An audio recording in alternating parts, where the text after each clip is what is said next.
Entonces, el día de hoy tenemos a una invitada que es la doctora María de la Luz Arenas Sordo.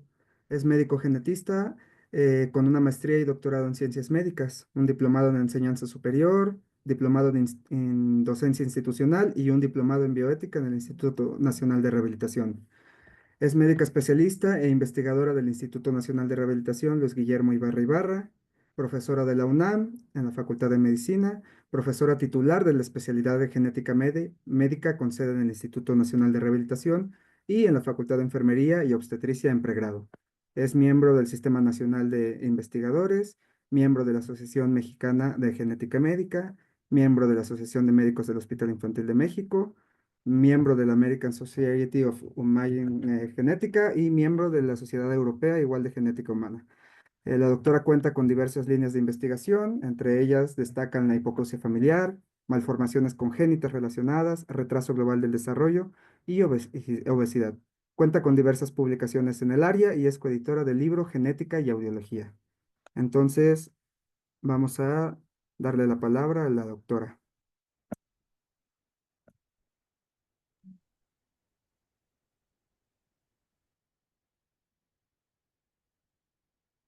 Hola, muy buena tarde a todos ustedes. Gracias por estar aquí en este curso que con tanto entusiasmo han llevado a cabo estos jóvenes médicos terminando apenas la carrera y que se ve que hay mucho por delante que se puede ver.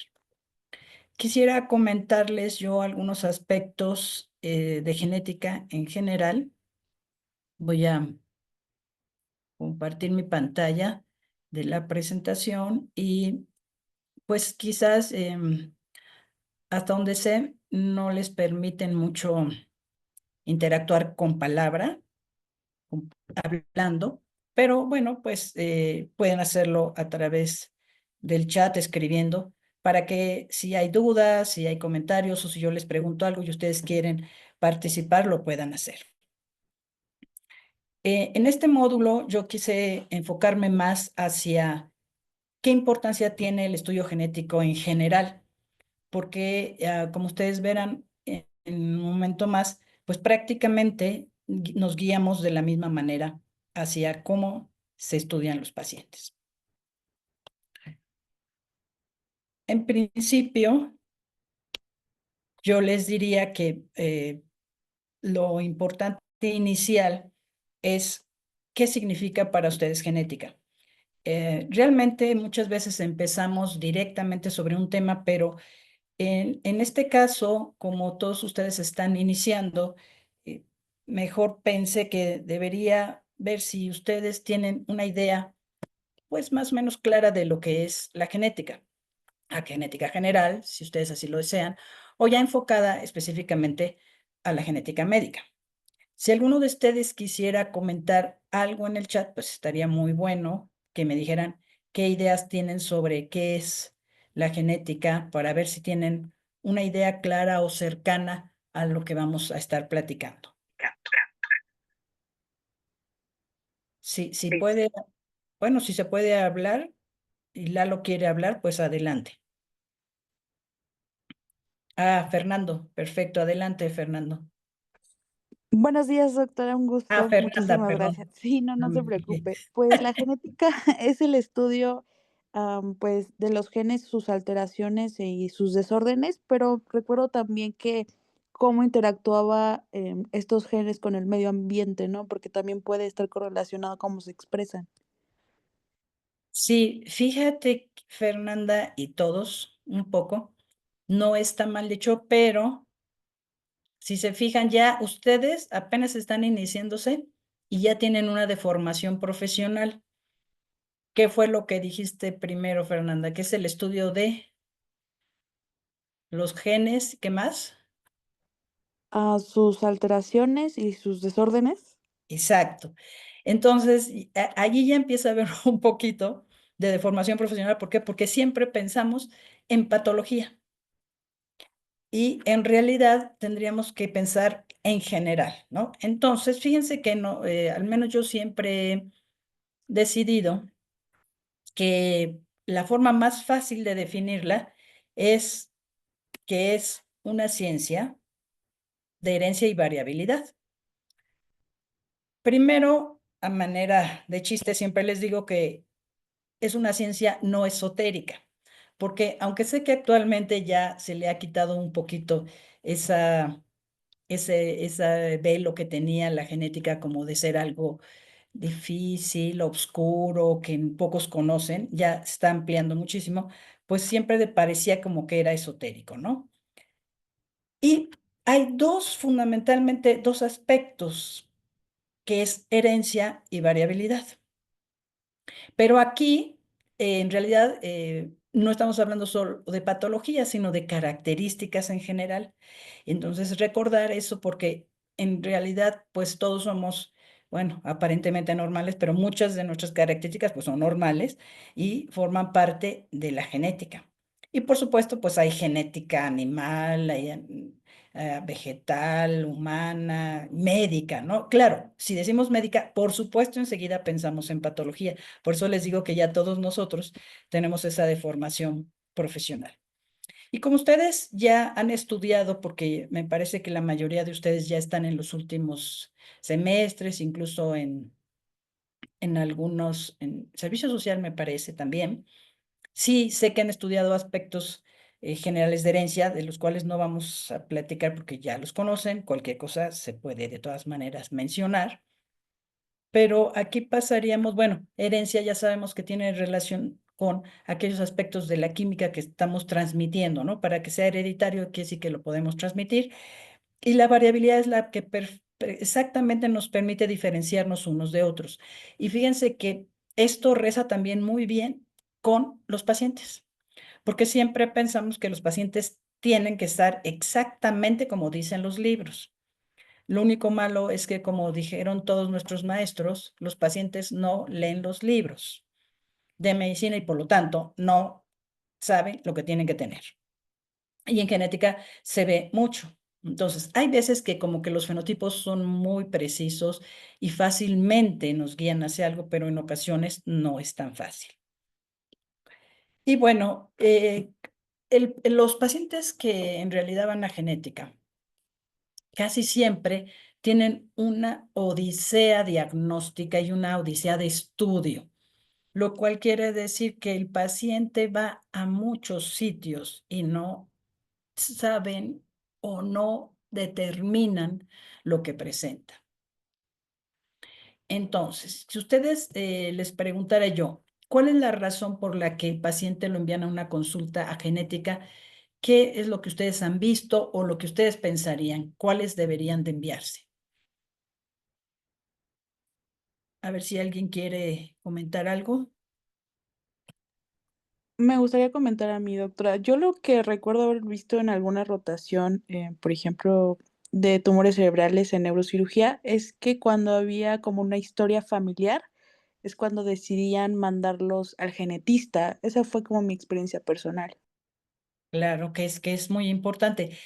Aquí la razón es que están en un área ya muy específica, ¿verdad? Que estamos hablando de neurocirugía. Y entonces aquí la situación es que dependiendo de eso, pues podrían considerar que es familiar o no familiar. Y hay que tener también mucho cuidado con este aspecto cuando se habla de familiar o no familiar. Si alguien más quiere comentar algo de su experiencia o de lo que piensa, porque no necesariamente tiene que ser una experiencia, sino lo que creen ustedes que sería lo conveniente, podríamos, o si alguien más no quiere decir, bueno, yo les voy a decir lo que ahora sí que, como dice Fernanda, mi experiencia he visto, es que los médicos que lo tratan no saben lo que tienen. Eso nos pasa frecuentemente y nos pasaba más antes. Pero en realidad siempre acababan diciendo exactamente no sé lo que tiene, mándalo a genética. Sí, Carla, adelante. Ah, sí, justamente iba a mencionar que a lo mejor también es como una orientación hacia confirmación de diagnósticos o incluso que los mismos familiares quieren pedir como que asesoría como para saber que la evolución del diagnóstico que tengan o algo así. Sí, fíjate, Carla, que en realidad lo que tú dices es muy cierto. Primero, hay alguna que cada vez, bueno, ¿cómo les diría? Es menos, pero no tan menos cuando no se sabe, ¿no?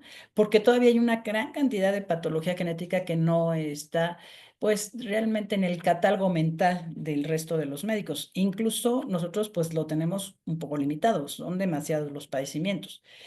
Pero sí dijiste algo, aquí lo malo es que yo puse primero pero sí dijiste algo que quieren ratificar su impresión diagnóstica, ¿verdad?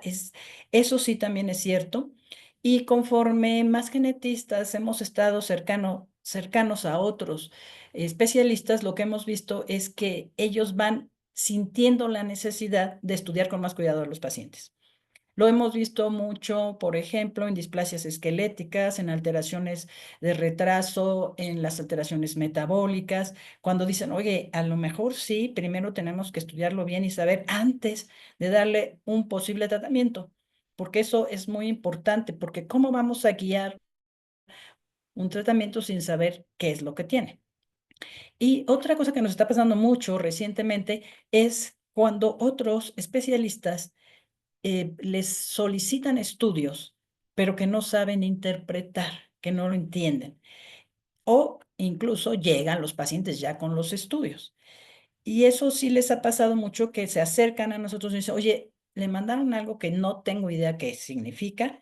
Y entonces, por eso luego suelen mandarlos a genética. Algo que hemos visto también mucho es que cuando estamos en una institución pública, se hace cierta rutina de envío de los pacientes y como que se entiende que deben de ir determinados pacientes.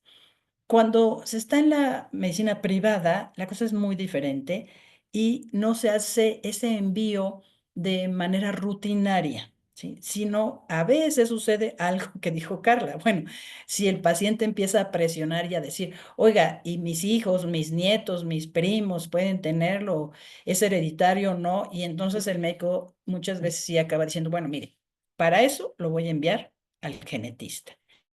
Efectivamente, eso pasa mucho. Y como les decía yo, después del diagnóstico es el tratamiento. Actualmente existen una gran cantidad de tratamientos, ya, bueno, una gran cantidad considerando que era una especialidad en la que no había tratamientos, ¿verdad? En la que empieza a haber gran cantidad de tratamientos para patologías propiamente genéticas, pero también hay tratamientos, yo diría, no tan genéticos, por así decirlo, que son importantes en determinadas patologías. Vamos a poner un ejemplo. Si digo síndrome de Turner, sé que le puedo dar hormona del crecimiento.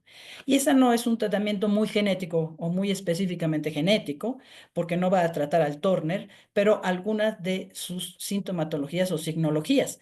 Y así es para muchas enfermedades o padecimientos genéticos. Entonces, también es muy importante tener un diagnóstico y saber si puedo utilizar ciertos tratamientos o no. Fíjense que eso también es importante porque a veces hay enfermedades que se desencadenan más problemas si les hacemos ciertos tratamientos, en especial cuando hablamos de tratamientos quirúrgicos. Bueno, y parte de esta odisea es que para cuando el paciente acude, ya recorrió muchas especialidades.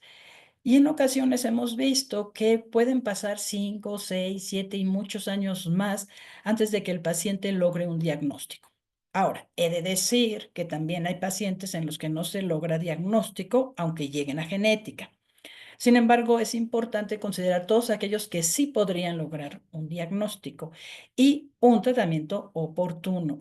Por eso es más importante en ciertos casos.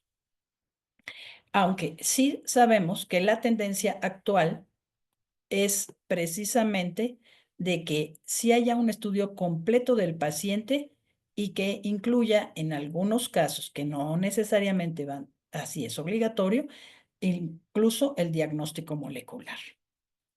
Y ya me fui hasta molecular, pero no necesariamente molecular, ¿verdad? Pero bueno, incluso puede llegar a eso. Ahora, si nosotros pensamos en la finalidad de nosotros como genetistas, pues nuestra finalidad es parte de lo que ya mencionaron Fer y Carla, que es el asesoramiento genético. Ahorita platicaremos un poco, pero bueno, al final nosotros tenemos que brindar un adecuado asesoramiento genético y va a incluir muchos aspectos que un poco más adelante vamos a comentarles. Solamente es importante mencionar que esto ya está bien descrito y el asesoramiento genético es un procedimiento de comunicación. Y esto lo hace especialmente importante porque si no hay una buena comunicación, no puede haber un buen asesoramiento. Por lo tanto, la relación médico-paciente aquí debe de ser muy estrecha y muy empática. Y esta comunicación hace frente a problemas muy importantes para los seres humanos porque es el hecho de que haya, aparezca o se repita un trastorno genético en una familia. Curiosamente, a veces pensamos que no es tan importante como cosas que son más, digamos, agudas o que ponen en peligro más pronto la vida, porque también algunas genéticas, por supuesto, ponen en peligro la vida, pero pensamos que puede ser menos importante. Y fíjense que una de las situaciones más importantes para los seres humanos es su poder de reproducción, el de que puedan reproducirse en apariencia sin riesgos, aunque eso no existe. Aquí entre nous, en esta pequeña plática, pues ya les digo que todos tenemos un riesgo reproductivo que es del 3%, pero bueno, tener el riesgo más bajo, digamos, o un riesgo elevado de reproducirse y tener hijos sin problemas. Eso es especialmente importante para las parejas. A veces más importante que su vida misma, que sus hijos estén bien y que ellos mismos no tengan riesgos posteriores.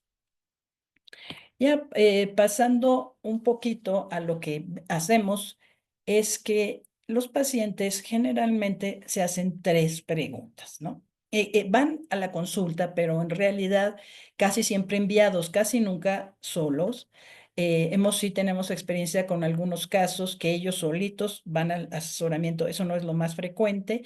Esos casos casi siempre los que más hemos visto, al menos yo en lo personal, pues son los casos de reproductivos, los que se quieren reproducir con bajo riesgo y curiosamente más de mujeres solas que quieren ver sus riesgos por edad o por otras circunstancias. Pero en general, cuando son enviados, de todas maneras siempre se preguntan por qué. Esa es la primera pregunta que todas las personas se hacen, ya sea que ellos sean el paciente o lo que más vemos nosotros, ¿verdad? Que el paciente sea un niño y por lo tanto se lo pregunten los papás. Algo que es cierto es que nosotros siempre buscamos una pareja por ciertas afinidades. En general se dice que el olfato, bueno, tiene una importancia especial, pero también buscamos otro tipo de afinidades. Al fin y al cabo, sí nos vamos mucho por el sistema límbico, pero luego ya empezamos a razonar algunas cosas, ¿no? Bueno, más las mujeres que los hombres, pero bueno, un poco es por ahí. Y generalmente decimos, bueno, pues ninguno de nosotros o la mayoría de nosotros, pues no somos ni Miss Mundo ni Mister Mundo, ¿no? Pero nos vemos bien, parece que pensamos bien, y empezamos a conocer a la familia y no se ve que haya ningún problema. Y sin embargo, aparece un primer caso en la familia. Y entonces esa pregunta del por qué es la que primeritito se hace en la gran mayoría, excepto serían aquellos que ya se conocieran con problemas o que sospecharan que tenían algún problema.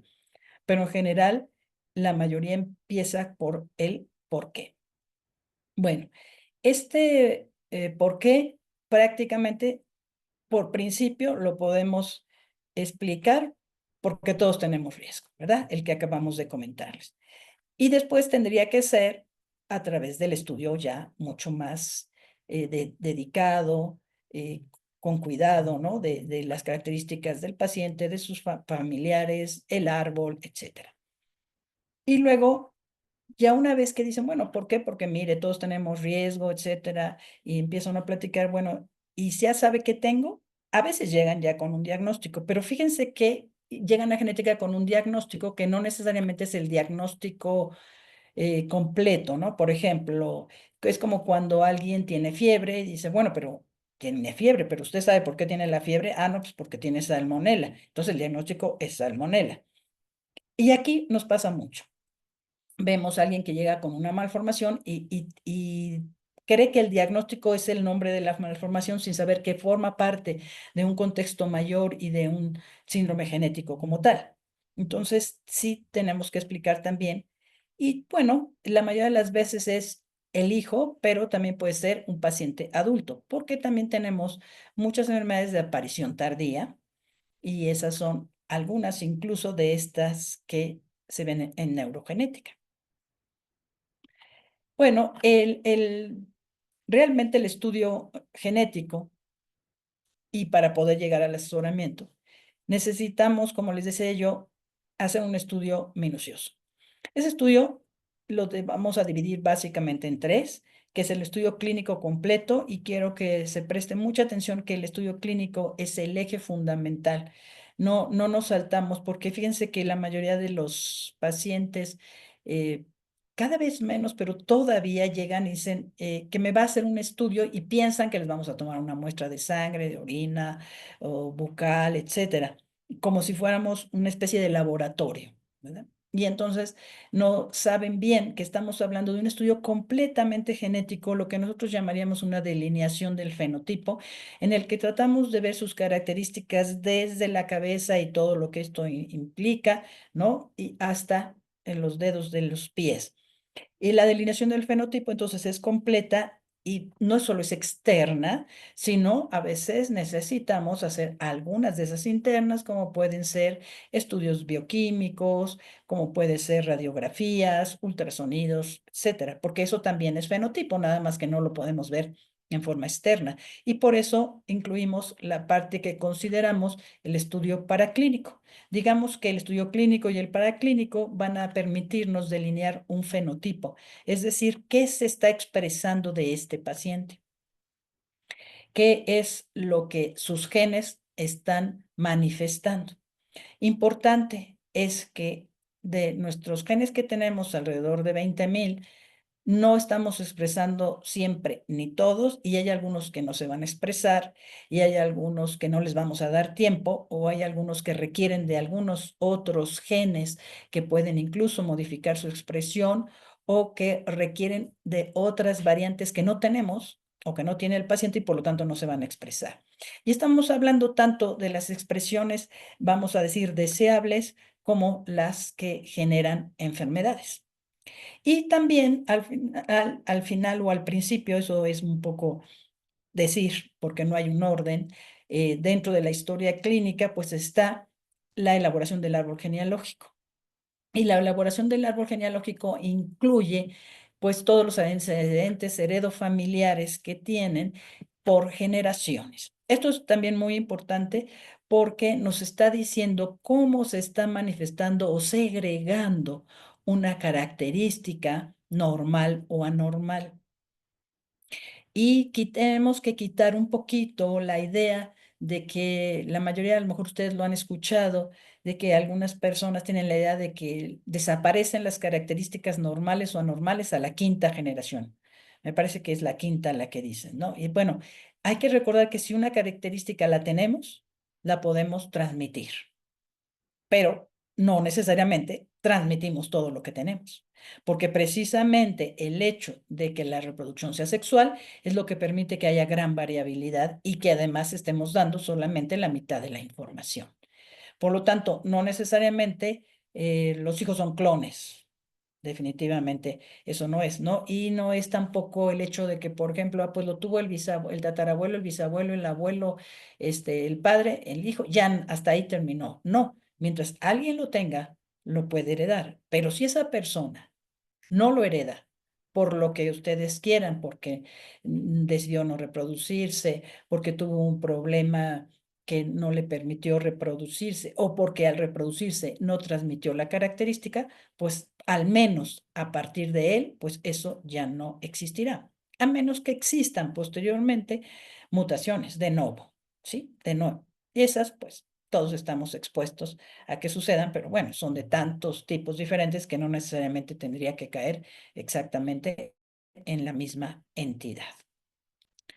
Bueno, pues si pasamos entonces un poquito a ver esto, pues ya quedamos que necesitamos un diagnóstico clínico.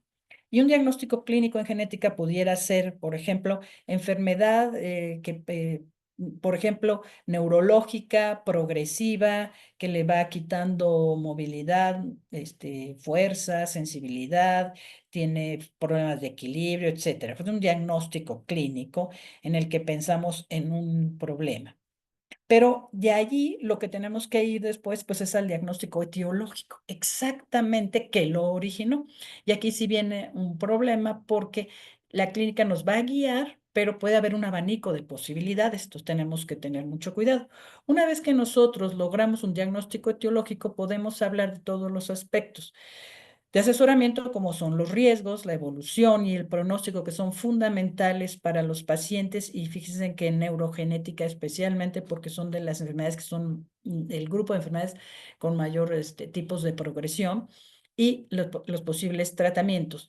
Los posibles tratamientos intentan, en algunos casos, ser curativos, en otros mitigar las manifestaciones, ¿verdad? O permitir que estén en mejores condiciones o vivir más tiempo.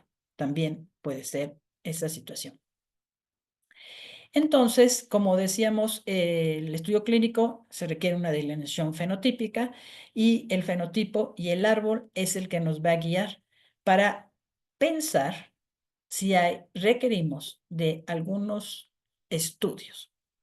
Los estudios, sí quisiera que se quedaran con la idea de que no son exactamente, exclusivamente los que pensaríamos que son genéticos. Una biometría hemática, por ejemplo, una médula ósea, una química sanguínea, un estudio enzimático, una determinación de hormonas. O sea, estudios que a veces consideramos como generales pueden ser necesarios y a veces suficientes para nosotros. No vamos a hacer saltos cuánticos y a irnos específicamente a un estudio muy, muy ya de la rama genética, ¿no? Nosotros podemos empezar desde lo básico. Cuando hacemos esto para establecer el diagnóstico clínico, siempre tenemos algunas guías, y algo que nos ayuda mucho es primero pensar, bueno, es un padecimiento congénito. Si no es congénito, es diferente. Recordando, bueno, no sé si alguien quiera comentar qué se entiende por congénito. ¿Cómo dirían ustedes que es algo congénito?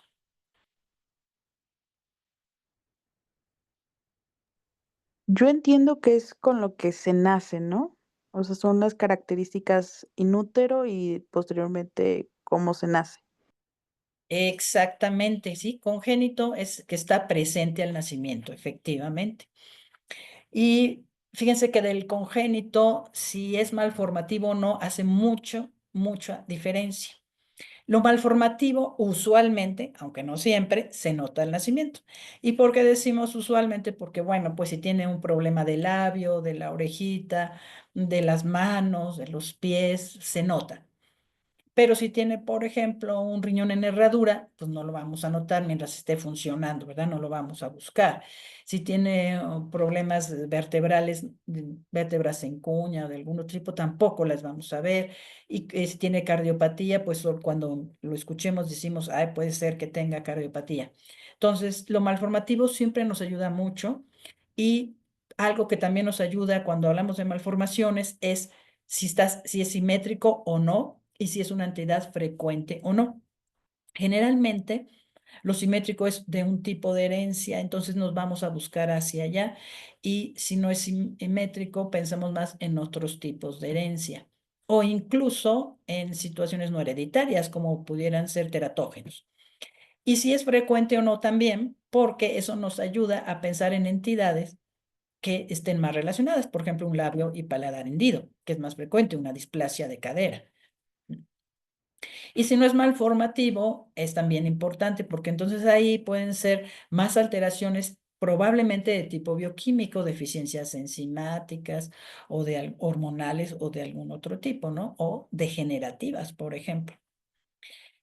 Lo no congénito, también, e incluso lo congénito, pero lo no congénito, cuando se empieza a presentar, tendríamos que ver también si es frecuente o no, y de todos, si es estable o progresivo. Cuando no es malformativo lo congénito, también podríamos ver si es estable o progresivo, porque eso va a cambiar mucho el pronóstico del paciente y sus posibilidades en general.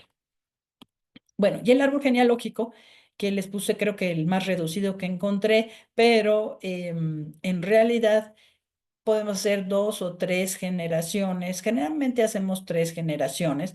¿Por qué? Porque casi siempre cuando ya son más de 3 generaciones, los riesgos suelen ser los de la población general, como que ya compartimos muchos menos genes con esa familia, a menos que se vea un patrón muy específico de una característica, vamos a llamar característica, porque lo vamos a estudiar y no sabemos todavía si va a ser una característica anormal de tipo hereditario, pero si la vemos así frecuentemente decimos, bueno, tienen todos tal cosa, vamos a suponer, tienen todos labio y paladar hendido. Y de repente por ahí vemos que aparecen unas pequeñas fístulas aquí, unos pequeños hoyuelos o pequeñas fístulas en el labio inferior, ¿no? Y entonces decimos, entonces ya empezamos a ver, y hay muchos con labio y paladar, pero no habían visto o no se habían fijado que algunos tenían esas fístulas. Y entonces ya no es una patología del labio y paladar hendido multifactorial, sino ya más bien viene siendo un Van der Waals que es dominante. ¿Sí? Entonces ya cambia mucho la situación. Por eso les digo que en general solo que sean muchos, que sí a veces sucede, pues que sea algo que lleva mucho tiempo de manifestarse. Sobre todo en situaciones en las que no ponen en peligro la vida, es donde vemos más esa situación de que haya muchas generaciones involucradas. Y entonces aquí cuando hablamos de diagnóstico, algo que es muy importante es que tenemos que determinar la naturaleza de la enfermedad. Y siempre es a través de la observación. Primeramente, cómo quedamos de signos y síntomas y después si nos ayudamos o no. Entonces, todos estamos siempre corriendo atrás de un diagnóstico. En genética es especialmente importante y a la vez difícil, porque siempre hay un porcentaje de pacientes en los que no se llega al diagnóstico. Y es muy frustrante esa situación, a pesar de las nuevas herramientas diagnósticas que tenemos. Si pensamos en los tipos de diagnóstico, para que nos quede un poquito más claro, pues obviamente tenemos el descriptivo, muy fácil, ¿no? Estamos describiendo lo que vemos y nada más.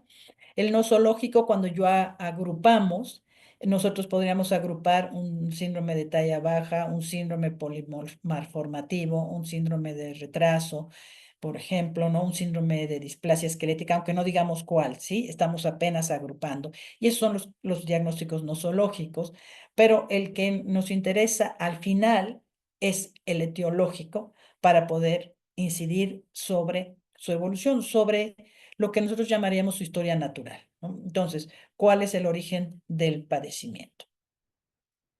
Y entonces aquí pasaríamos que el etiológico en genética pues va a depender de qué, del tipo de herencia y de cuáles son los genes involucrados. Incluso a lo mejor debí de haber puesto primero si es o no genético, porque aunque ustedes no lo crean, pues habrá algunos que nos envíen pensando que son genéticos y en los que la balanza se va más hacia lo no genético. ¿Por qué digo un poco esto? Porque aún los infecciosos y los teratogénicos, el producto o el paciente ya nacido tiene una predisposición o facilidad a enfermarse. Esto es algo que vemos mucho y a lo mejor ustedes no lo habían pensado, que quiere decir que hasta estas enfermedades que no son genéticas tienen alguna base genética, ¿no? Entonces, pero nosotros pensaríamos más en las más genéticas. Esas que decimos que tienen una base menos genética, pero sí la tienen, es muy fácil si les ejemplifico con, por ejemplo, hepatitis B. ¿Cuántos escenarios puede tener la hepatitis B? Pues puede caer en una hepatitis aguda, grave, crónica, en coma hepático, muerte, cáncer, etcétera. Entonces, todos esos escenarios dependen de otros factores y variantes que tiene el paciente. Los pacientes, o más bien todos nosotros, tenemos variantes que nos protegen y variantes que nos predisponen. Y por eso algo que vimos todos hace poco, pues en COVID era muy evidente. No solo era la situación de estar enfermo de algo, sino las variantes que estaban relacionadas con esa enfermedad. Hablemos de qué, obesidad, por ejemplo, hipertensión, diabetes, que al final esas hicieron que fuera más grave el padecimiento en esos pacientes. Incluso algunos que no las tenían no se enfermaban, ¿no? Y otros sí siempre, casi siempre se enfermaban y además su pronóstico era peor y su evolución era peor. Entonces, por eso digo yo que en realidad todo tiene una base genética, pero hay veces que en la consulta más bien nos dedicamos a buscar algo que sea mucho más genético, ¿verdad? Que se pueda decir que están más involucrados, que hay más heredabilidad en esos aspectos. Y bueno, aquí sí tenemos que ver qué probables tipos de herencia existen, por qué se presentó. Y entonces quiero que prestemos atención a que existe una situación muy importante en la que hablamos de causalidad o de asociación, que no es exactamente lo mismo. Y espero que más o menos estos conceptos que sí se usan en epidemiología les queden claros, pero si no, en este momento yo creo que lo vamos a platicar un poco, va a quedar más claro. Cuando hablamos de tipo de herencia, podemos decir que tenemos estos 4 grupos de herencia. ¿Ustedes me pueden decir cuáles serían esos 4 grupos que estoy ejemplificando con estas imágenes? Uno es la herencia mitocondrial. Sí, muy bien. Otro podría ser la herencia, o sea, autosómica, pero no sé si por la de los chícharos, ¿no? Pero no sé. Exactamente. Pero esa toda junta, no me gusta que digan autosómica porque eso les pasa mucho. Toda esa que tiene diferentes subtipos, vamos a decir, ¿cómo le decimos? Le decimos como ahí el padre de la genética que está ahí retratado caricaturescamente. Mende, La- Mendeliana, sí, mendelianas, exacto. Las mendelianas, ¿por qué las mendelianas son varias, ¿no? Y allí entran las autosómicas, las ligadas al X, las ligadas al Y, o sea, no son solo autosómicas, ¿no? Sino son todas las mendelianas, muy bien. Luego otras son todas, bueno, las mitocondriales y los otros 2 grupos, ¿alguien me puede decir qué son? Porque nosotros así clasificamos a los padecimientos y a las características, ¿eh? Claro que, como les digo, nosotros estamos desviándonos hacia padecimientos. Entonces decimos padecimientos mendelianos, padecimientos mitocondriales y este de acá, la figura de esos cromosomas, Cromosómica. llamaríamos cromosómica, ¿no? La Y, cromosómica. Ay, exacto. Y esta de las poblaciones estas, ¿cómo le llamaríamos? Que puse a mucha gente de muchas poblaciones diferentes. La multifactorial. Exactamente, Daniela, multifactorial o poligénica también llamada. Entonces, aquí ya les escribí lo que ya dijeron ustedes, ¿verdad? Y entonces, aquí pasamos al siguiente punto importante. ¿Cuáles son causales y cuáles son de asociación? ¿Verdad? Si nosotros lo pensáramos muy estrictamente, diríamos, bueno, es que lo causan, sí, pero no necesariamente, o sea, se tienen que juntar varios factores. Y entonces aquí vemos que cuando hablamos de herencia mendeliana, pues sí decimos que es causalidad, ¿no? Encontramos el gen, la variante patogénica es la que está causando el problema. Esas son las formas, en cierta manera, más fáciles de estudiar a los pacientes cuando es algo tipo mendeliano, más fácil sobre todo actualmente. Las mitocondriales igual, porque estamos hablando del DNA mitocondrial, entonces igual nada más que estudiando el DNA mitocondrial, no el DNA nuclear. Los cromosómicos pues también, ¿verdad? Porque pues en cualquier tejido, son de sangre periférica, pero cualquier tejido que tenga células nucleadas, podemos hacer cromosomas con sus tinciones y diferentes tipos de tinciones, aunque esta es la convencional, pero podemos pedir las centroméricas, las R, o sea, cualquiera depende de lo que queramos buscar. Y pues sí nos puede decir si le sobran o le faltan o tiene un cromosoma completo de más o de menos o segmentos de cromosomas. Y la multifactorial o también llamada poligénica es más de asociación. ¿En qué sentido? Que si tenemos variantes de tal o cual tal gen, entonces tienes más probabilidades de desarrollar tal cosa. Pero en la multifactorial, ¿cómo? Siempre necesitamos que se sume factores ambientales. Ambientales pueden ser desde el celular, tisular, macroambiente o macroambiente, interactúen con esas variantes y generen o rebasen un umbral y generen un problema.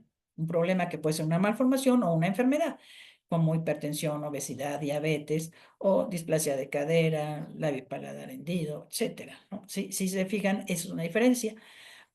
Por eso decimos que es un problema más de que se asocia a, y esa es la forma que se estudian más todas estas enfermedades que se llaman también comunes o frecuentes, ¿no? Las enfermedades comunes, porque son las más difíciles de estudiar, pero son las que más afectan a la población general.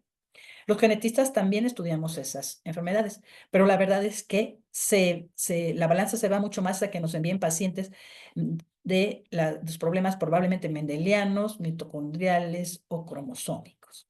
Porque además, estudiar pacientes, imagínense, hipertensos, diabéticos, etcétera, sería, bueno, titánico.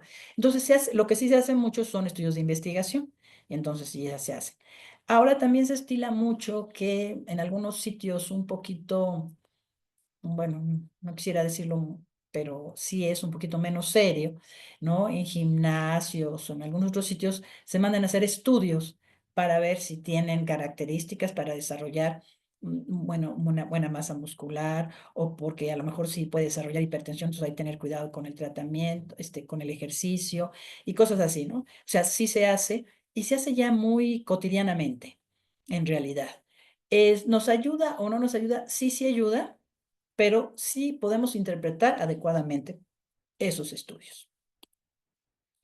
Bueno, para el diagnóstico etiológico, como habíamos platicado, estudiamos desde muchas maneras o realizamos estudios paraclínicos de mucho tipo y pueden ser de todo tipo, como bioquímicos que damos, histopatológicos, electrofisiológicos también utilizamos muchísimos, de imagen muchísimo, porque la imagen además ha crecido enormemente y nos ayuda mucho, mucho. La verdad, en neuro ayuda muchísimo la imagen y la electrofisiología. Y bueno, tenemos los que se consideran propiamente genéticos, que pueden ser desde el cariotipo convencional hasta los estudios moleculares. Y bueno, aquí les muestro algunos ejemplos. Este es sangre periférica y en la que se ve una trisomía 21. En la metafase que se ve al lado izquierdo arriba, pues están las flechitas rojas que espero que vean, que marcan la trisomía 21, pero de todas maneras me van a creer que tenía la trisomía 21, pero sí alcanzan a ver las flechitas, espero, ¿no?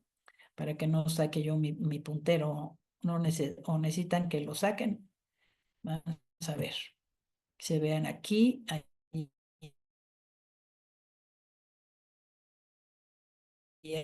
aquí hay un 21. Aquí vemos este otro, este ya sería un cariograma porque ya ya están acomodaditos.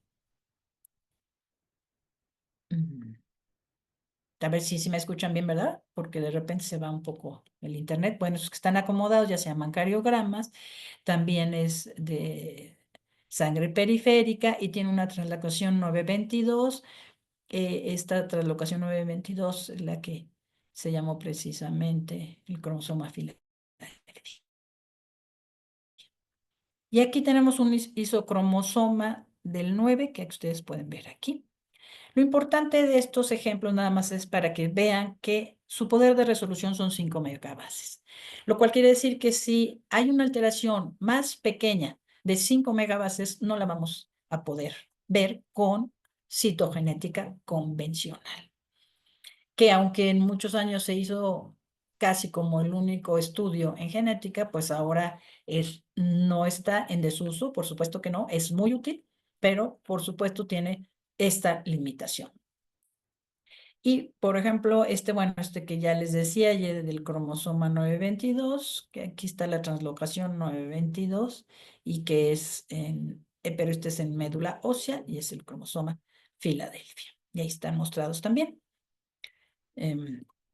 Bueno, este es un cariotipo en líquido amniótico. El líquido, o sea, podemos hacer estudios, por ejemplo, el DNA fetal.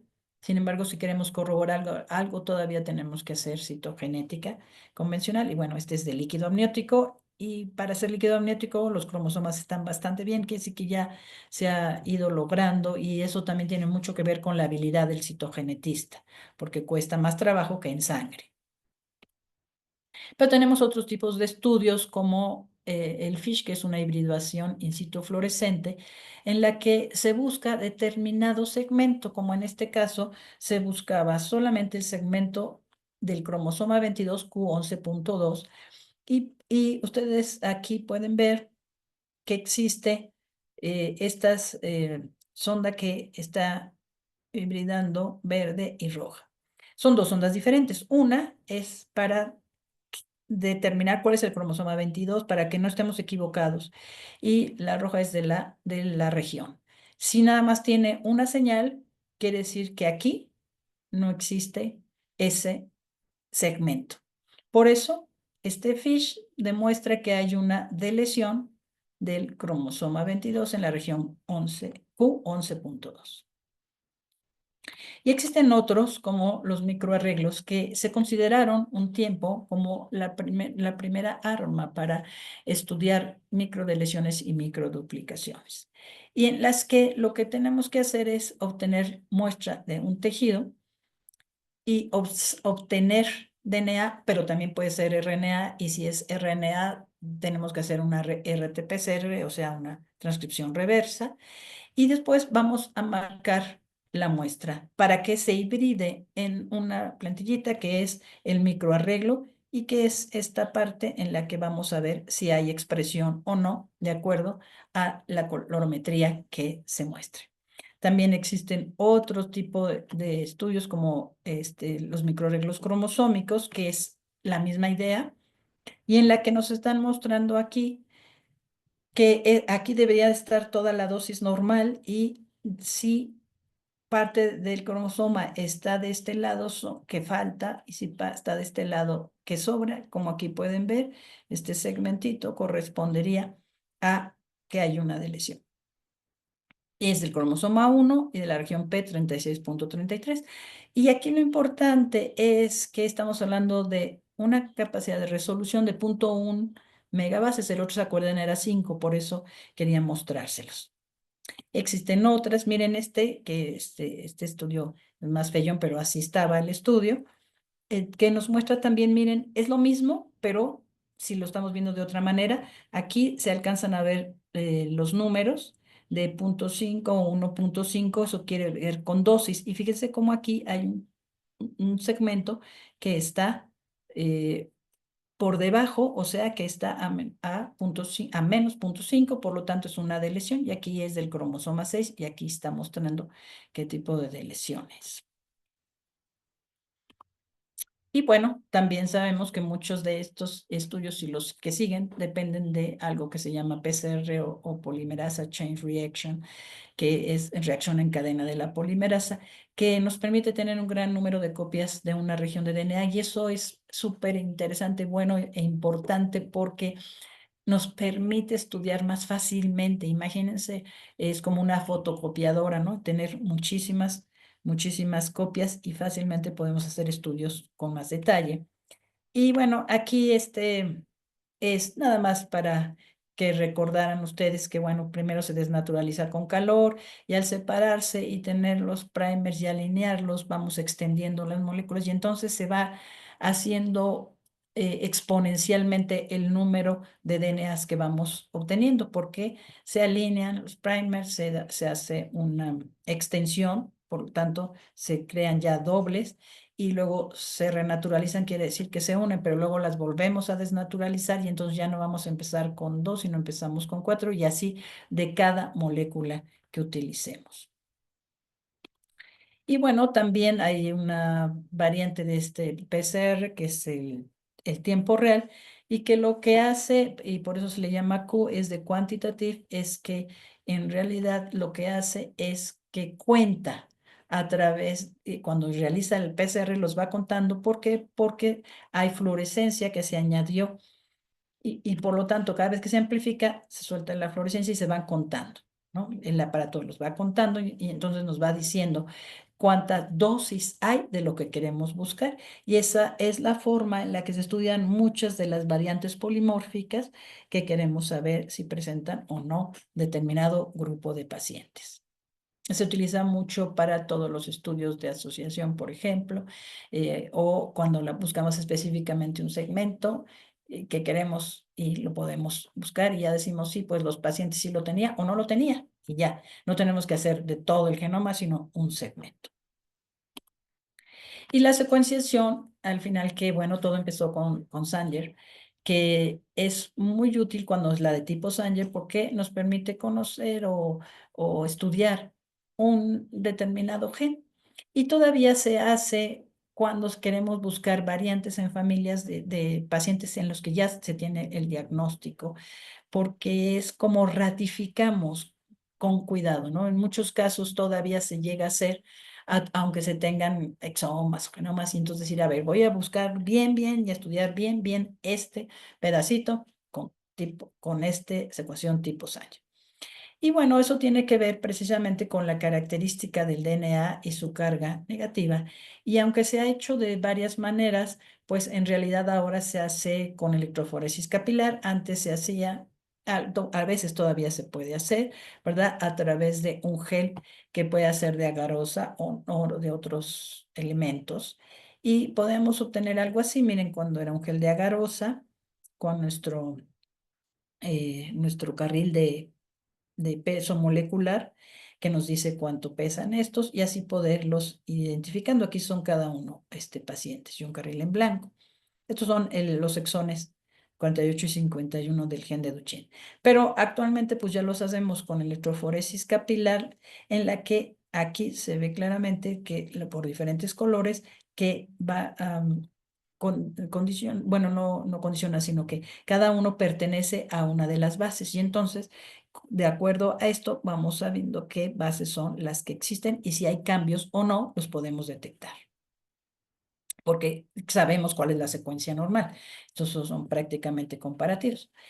Ahora, la secuenciación de nueva generación, de las cuales ya existen varios subtipos, pues son un conjunto de tecnologías que tienen que ver con la lectura que se realiza en forma paralela, que puede ser de segmentos cortos o largos. Fíjense que la lectura de segmentos largos es mucho más fina y detecta más ciertos cambios que pueden pasar inadvertidos con los segmentos cortos.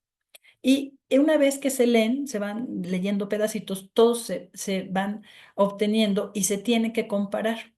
¿Con quién lo vamos a comparar? Lo vamos a comparar con algo que consideramos un genoma humano de referencia y con bases de datos. ¿Qué quiere decir esto? Que estamos utilizando el genoma humano, pero con bases que ya dicen qué variantes se consideran normales, qué variantes se consideran patogénicas o qué variantes no sabemos todavía si van a ir hacia patogénicas o hacia benignas, ¿sí? Que pueden ser normales. Y bueno, estos ya son softwares que existen y que cada día se crean más, algunos libres, otros de paga. Y bueno, los laboratorios grandes utilizan, por supuesto, grandes softwares de paga. Y se requiere un trabajo muy cuidadoso y un filtrado de qué es lo que estamos buscando para ver si es verdad que lo que presenta el paciente está relacionado con lo que estamos encontrando, porque puede suceder que encontremos siempre algunas alteraciones que no estábamos buscando. Y puede suceder que no encontremos nada que se relacione con lo que sí estamos buscando, es decir, con las características fenotípicas del paciente. Eso es también muy importante y muy interesante porque desgraciadamente no tenemos la posibilidad en la mano de decir como si fuera diabetes, le voy a hacer tal, tal y tal estudio y ya voy a saber si es diabético o no. ¿No? Todavía estamos un poco lejos de que todo esté descrito y de que todo pueda ser diagnosticado. Y bueno, aquí es un ejemplo de cómo nos pueden llegar los resultados de estos exomas, que el exoma es lo que más utilizamos cotidianamente porque es lo que ahorita en forma de apoyo clínico es lo que más resultados nos está dando. El siguiente sería el genoma, pero ya implica, ¿por qué? Porque estudia todas las secuencias, intrones y exones, el genoma y con lecturas largas usualmente. Y el exoma sí puede ser con cortas y largas, pero generalmente los hacen con cortas y estudia solamente los segmentos que son los exones. Por lo tanto, algunas alteraciones pueden pasar inadvertidas. ¿Eso qué quiere decir? Que siempre tiene limitaciones el estudio.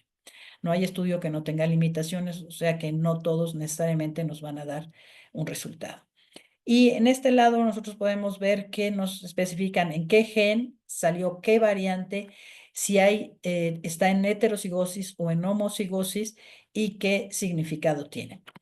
En realidad esto de que nos dicen que es heterocigosis y homocigosis es un poquito, como les diría yo, como que pensado que así deba de ser, pero cuando hay homocigosis no necesariamente es real, porque cuando hablamos de homocigosis estamos pensando que los dos genes de esa persona, el que heredó de su papá y el que heredó de su mamá, tienen la variante. Pero en realidad esta técnica no nos permite saber cuando son diferentes las variantes, por ejemplo, ahorita les digo como ejemplo las que vemos de este lado, si están en el mismo cromosoma o están en bueno, en el mismo gen o en genes diferentes. Por ejemplo, si nos dice que es la misma variante, exactamente, en homocigosis no lo podríamos saber, pero lo asumimos. ¿Sí? Y bueno, dentro de la clasificación de las variantes, bueno, aquí fueron heterocigosis, nos dice de significado incierto. Entonces ahí tenemos que ser muy cautos y tenemos que estudiar con mucho cuidado al paciente, porque a veces, aunque sean de significado incierto, pueden explicar la patología del paciente. Y de este lado, por ejemplo, aquí tenemos dos variantes de Usher y aquí son dos variantes diferentes. Miren, una es una de lesión y una es una mutación puntual. Y entonces, ambas son patogénicas y ambas están en heterocigosis. Este sería el caso exacto que no sabemos si estas dos variantes están en el mismo cromosoma o no. ¿Qué tendríamos que ver? Bueno, eso podemos hacerlo más o menos fácil porque al ver dónde se localizan, vemos si están muy cerca. Decimos, no, son genes diferentes o están prácticamente en genes que son cromosomas diferentes. ¿O no? ¿Verdad? Sí pueden ser. ¿Para qué tiene importancia eso? Para el poder explicar a los padres o para poder explicar al paciente de su futuro reproductivo. No es lo mismo tenerlo en dos genes que tenerlo en un solo. Y por ejemplo, aquí tenemos otra mutación diferente, que es una de lesión, pero muy grandota. Fíjense, esta de lesión tan grandota, pues abarca todos estos genes. Y esto es lo que conocemos como de lesión 22q11.2, que les mostré también en un FISH. Sin embargo, el FISH pues no tiene el 100% de sensibilidad ni de especificidad. Es más específico que sensible, pero bueno, tiene una sensibilidad alta. Pero, por ejemplo, en este caso, pensando que podía ser otra patología, la lectura pudo detectar que faltaban toda esta área, todos estos genes, ¿no? Y entonces, bueno, salió de lesión 22q11. Generalmente lo que nosotros buscamos son mutaciones puntuales cuando estudiamos a través del exoma, pero bueno, también podemos tener estas sorpresas. Y como les decía yo, el genoma que también se puede realizar aquí, tanto regiones exónicas como intrónicas y de todos los genes, pues se podrían estudiar. Aquí el problema sería un poco el costo. De los exomas hay dos modalidades que no les comenté. El clínico, que se estudian solamente genes relacionados con lo que estamos buscando, y el que es total o completo, que estudia todos los genes. A pesar de que se estudien todos los genes, es importante que se sepa que en realidad se hacen determinados filtrados para que se vaya buscando hacia lo que queremos encontrar relacionado con la patología. Y en neurogenética es igual, es decir, vamos a estudiar a los pacientes de la misma manera y con las mismas pautas, pero por supuesto estamos hablando de patologías o enfermedades del sistema nervioso, pero tanto central como periférico.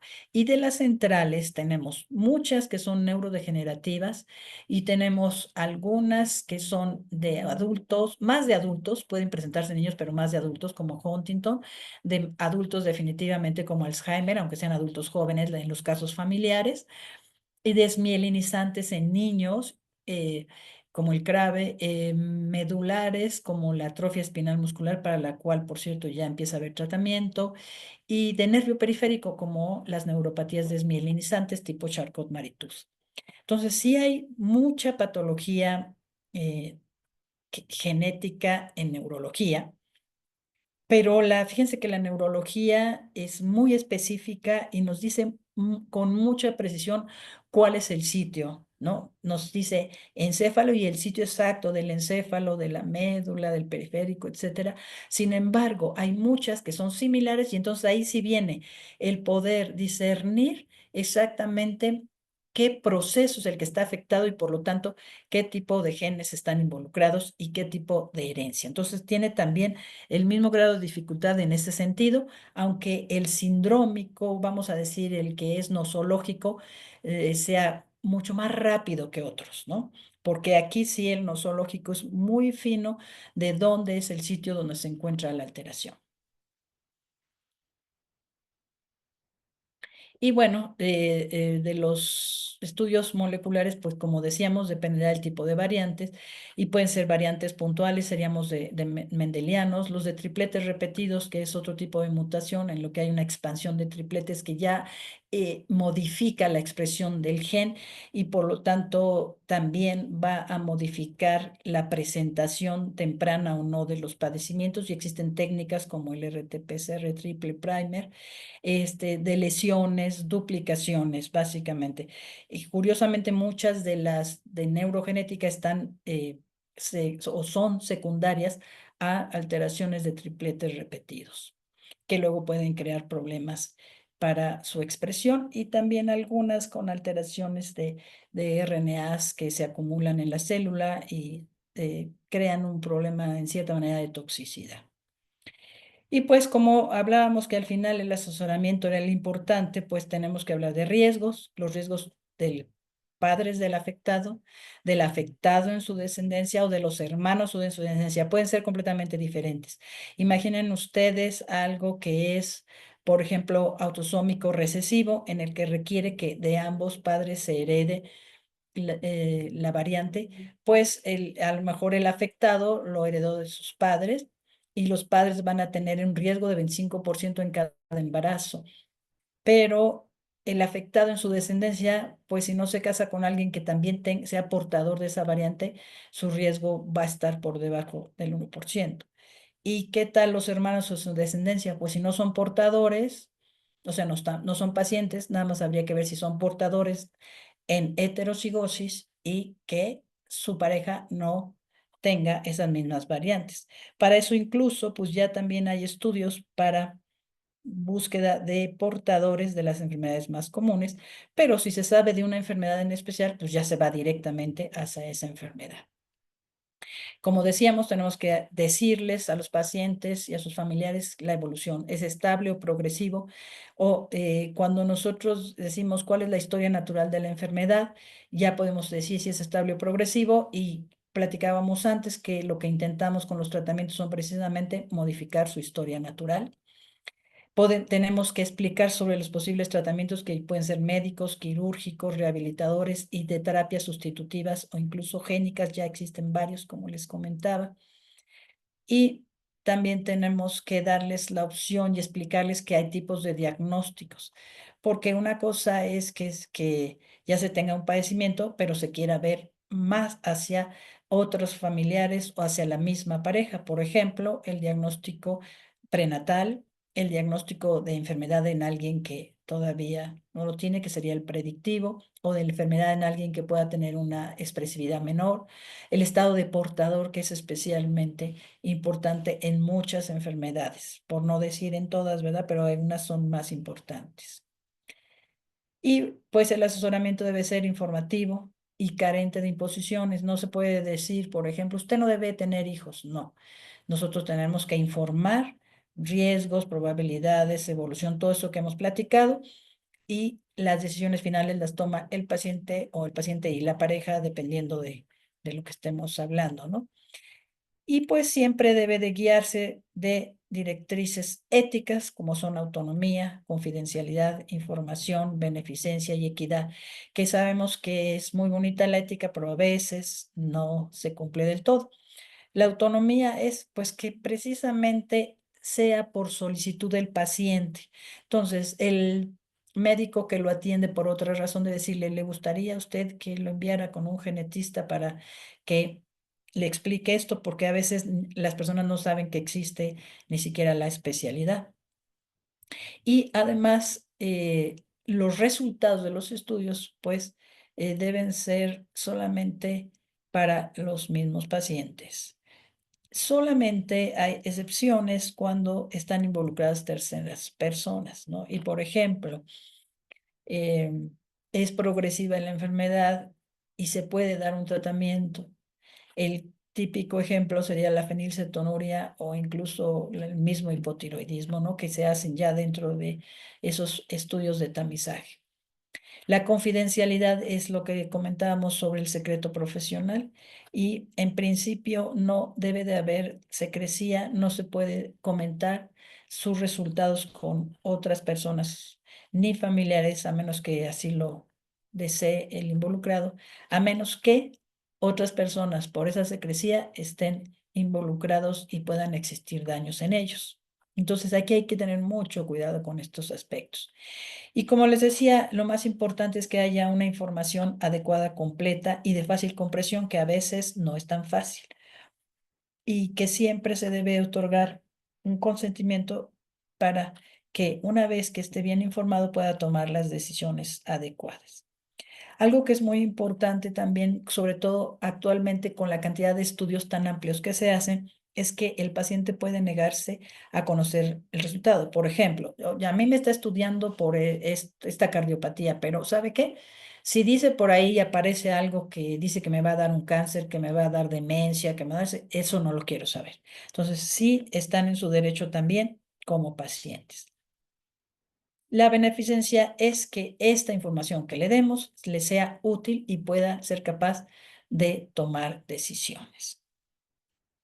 Entonces, para finalizar, pues que les diría que cuando está indicado el estudio genético, pues en todas esas personas que tengan una enfermedad o una discapacidad que parezca que sea de origen genético, que haya padecimientos en la familia, que haya antecedentes de malformaciones, que haya edad parental avanzada. Esto es muy importante para ambos, ¿eh? No solo mujeres, sino padre y madre de edad parental avanzada.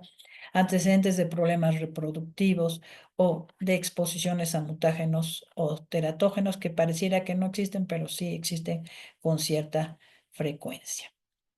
Y bueno, pues las conclusiones de esta charla, que espero que haya sido de provecho para ustedes, es que pues el estudio genético sí es indispensable en las patologías que se asuman o piensen de origen genético. Estamos diciéndolo de esta manera porque en ocasiones podríamos llegar a decir, no, fíjese que no fue genético, sino sucedió esta situación que le condicionó el problema.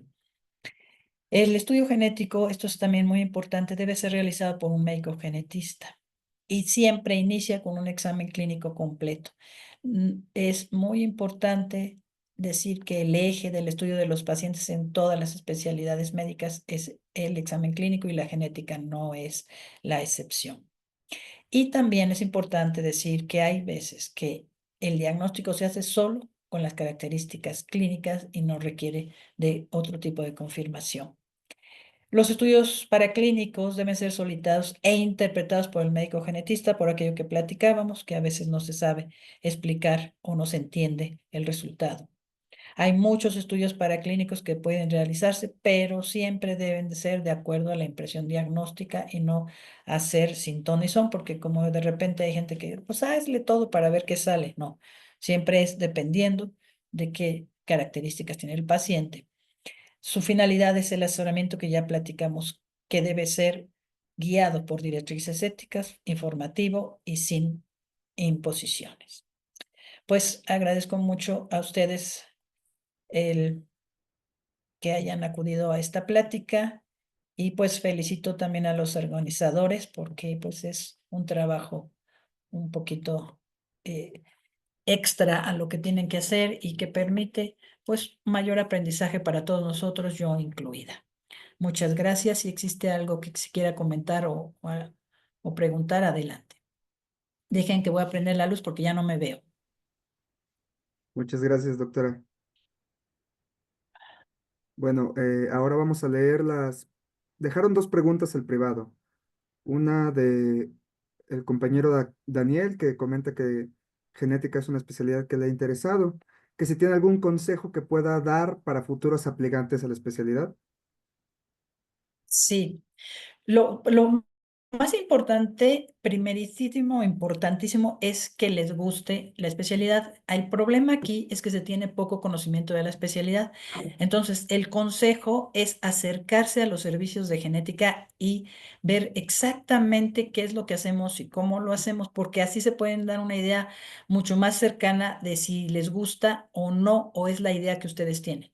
Yo creo que ese es el mejor consejo porque en realidad, de la mayoría de las especialidades sabemos de qué se trata y todos hemos pasado, ¿no? Por alguna, todos sabemos qué es medicina interna, qué es pediatría, qué es gineco, pero en genética a veces hemos tenido cursos, pero no hemos estado en un servicio, no sabemos cómo es la consulta, no sabemos cómo se trata a los pacientes, no sabemos qué tanto tenemos que estudiar. Y me parece a mí que el hecho de estar cercanos nos puede dar una idea mucho más adecuada. eh, Incluso no en uno solo, sino en varios, ¿no? Y a lo mejor estar una semana en uno y en otro y pasar. Ahora, cuando hacen el servicio social, pues se dan mejor idea, pero casi los que van al servicio social, casi ninguno se queda en genética. Creo que ya traían otras ideas desde antes, pero sí creo que el mejor consejo que yo daría para eso es acérquense y que se les permita estar algunos días y en diferentes tipos de hospitales o centros, ¿no? Para que se conozca un poco más. Doctora, y por ejemplo, en su caso, ¿cómo podríamos hacer para acercarnos al servicio de genética o para hacer el servicio social con usted? Ah, pues eso es relativamente fácil, bueno, fácil relativamente. Nosotros tenemos un doctor que se dedica realmente nada más a eso de ver de las pasantías. Si ustedes quieren hacerlo en genética, pues, por ejemplo, bueno, me pueden contactar a mí, yo decirles con quién ir, para qué fechas, con quién, somos varios con los que pudieran estar, entonces no habría problema. Sí, sí se puede. El problema a veces son las instituciones donde ustedes estudian la carrera que no les permiten hacer servicios sociales sin investigación. Eso es yo creo que ese es el problema administrativo, eso suele ser el más difícil, pero eso lo podemos saber si ustedes se acercan a nosotros y nos dicen qué les están diciendo o si nosotros les decimos, es que esa institución no tenemos, porque a veces hay instituciones que quieren convenios, ¿no? Y entonces tendríamos que ver de qué se trata o la forma en la que pueden ingresar. Pero si se acercan con nosotros, nosotros podemos ayudarles en ese aspecto. Eh, Doctora, hay otra duda, aunque esa fue al principio, tal vez ya fue respondida con las conclusiones, pero justo comentan, hemos visto que en los últimos años hay personas que que se realizan estudios genéticos sin tener un trasfondo de alguna enfermedad. En su opinión, ¿deberíamos actuar en esa forma? Fíjense que en realidad hay muchos estudios que se hacen así sin estar enfermo. Hay unos que se empezaron a usar muchísimo y se pusieron muy de moda, que eran los poblacionales, en la que se buscaban variantes relacionadas con diferentes tipos de poblaciones, ¿no? Y entonces le decían a uno, usted tiene tantos genes, por ejemplo, de judíos ashkenazi, tantos de europeos, tantos de amerindios, esos se usaron mucho. Y yo les digo la verdad, pueden tener una utilidad, a veces sí, a veces pueden tener utilidad porque de acuerdo a nuestros genes sabemos de qué pie cojeamos poblacionalmente. Ahora, de los otros estudios que se hacen así como que, bueno, me voy a hacer un exoma a ver qué sale, quizá no convenga del todo. Tenemos que tener una muy firme convicción de qué queremos saber y qué no. Y también de qué riesgos tenemos. Con un buen árbol genealógico, nosotros podemos saber hacia dónde deberíamos de estudiarnos. ¿No? Entonces, a ver, ¿qué hay en mi familia, no? ¿Qué me puedo estudiar o no? Porque en ocasiones sí aparecen cosas que a lo mejor no queremos saber, pero si es algo prospectivo que yo sí quiero saber o que quiero nada más saber si tengo tal, cual o tal, porque también puede ser, ¿no? Y a través de una tercera persona que debe ser el médico genetista y no me informe de lo demás, bueno, pues sí se podría, pero casi siempre debe haber alguna razón, eso pienso yo, para que se pueda estudiar. Por supuesto, algo importante que a lo mejor no comenté es que todos llevamos variantes patogénicas de tipo recesivo, que cada día se encuentran más, ya vamos como en 50 genes, pero probablemente hay muchos más, y por eso se hacen mucho los estudios de portadores. ¿Mm? Eh, y entonces, esos de los deportadores, pues no está tampoco tan mal. De repente sí me han llegado a decir, fíjense que hijo, yo no sabía, pero sí somos medio familia, pues somos del mismo pueblo, etcétera. Pues háganse por lo pronto el estudio de las enfermedades recesivas más frecuentes, ¿no? Entonces sí creo que debe ser guiado y no nada más decir de repente, ay, ahora se me ocurre, ¿no? Pero si nosotros nos estudiamos como familia primeramente y con cuidado, podríamos guiar nuestro estudio hacia qué queremos saber. Porque de repente una cosa es que cerebral, bueno, como dijera yo, corticalmente digamos, quiero saber tal cosa y luego ya emocionalmente no queramos, ¿sí? Tenemos que tener mucho cuidado en ese aspecto, porque incluso en enfermedades serias sí ha habido ciertos problemas por resultados, ¿no? Por ejemplo, las neurodegenerativas. Entonces sí, habría que tener un contexto muy claro de qué es lo que se quiere. Gracias, doctora. Hay una última pregunta de ¿por qué en los linfocitos es el estudio de cariotipo? Porque la sangre es el tejido más fácil, de más fácil acceso.